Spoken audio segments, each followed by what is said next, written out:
I found this monster on the back of the car. This thing here, I kid you not, it's real. It's no fake thing.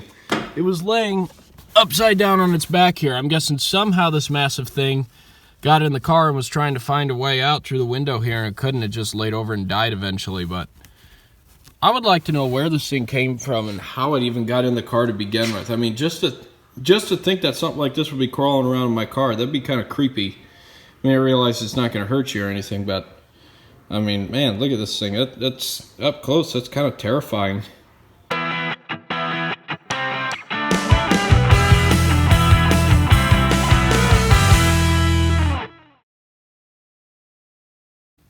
Well, let's go for a little drive.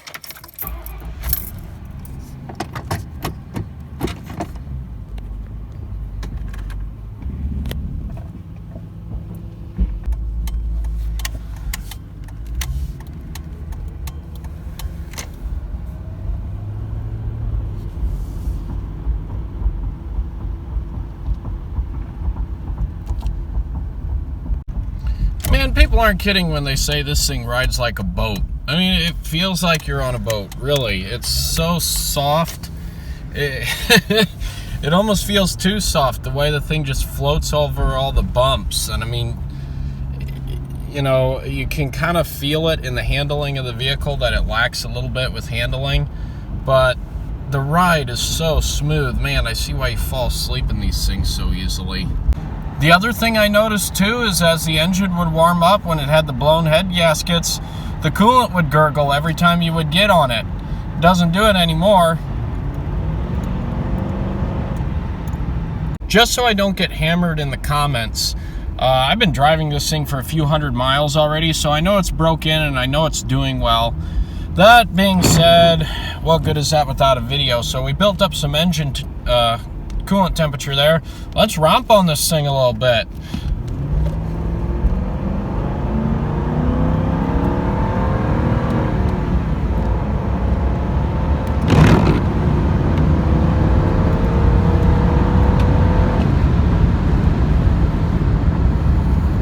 Yeah, no spark knock anymore.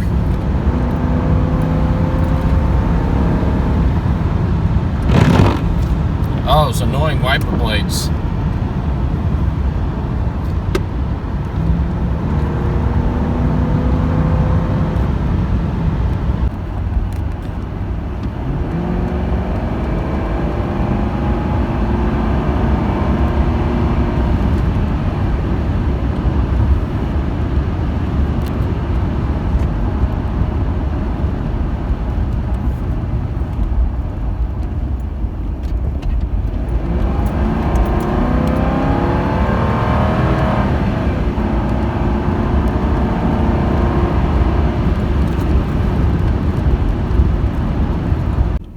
No traction control here.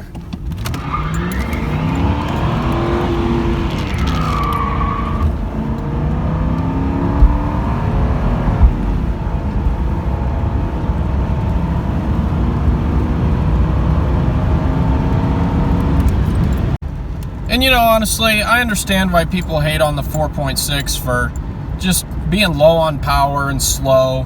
It's a torquey engine. It's got a ton of low-end power. I know it doesn't have a tachometer here, but when I plugged my scan tool into this vehicle and looked at the RPM when the torque converter locks, this torque converter locks at like 900 RPM.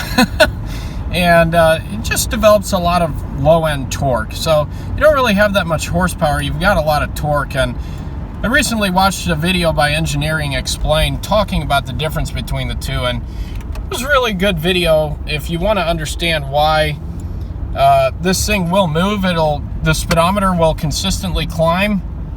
This stupid focus, man, this thing is, wow, I cannot get this thing to focus. But anyway, the speedometer will continually climb on this thing steadily, but it's not that fast. And that's what they talk about with torque on these engines. So it's an interesting video. If you want to watch it, I'll throw a card up there for you guys. So there we go. There's a little drive. A little hammer down on the old 4.6 in the Grand Marquis. It's back up and running. Everything seems to be running just fine.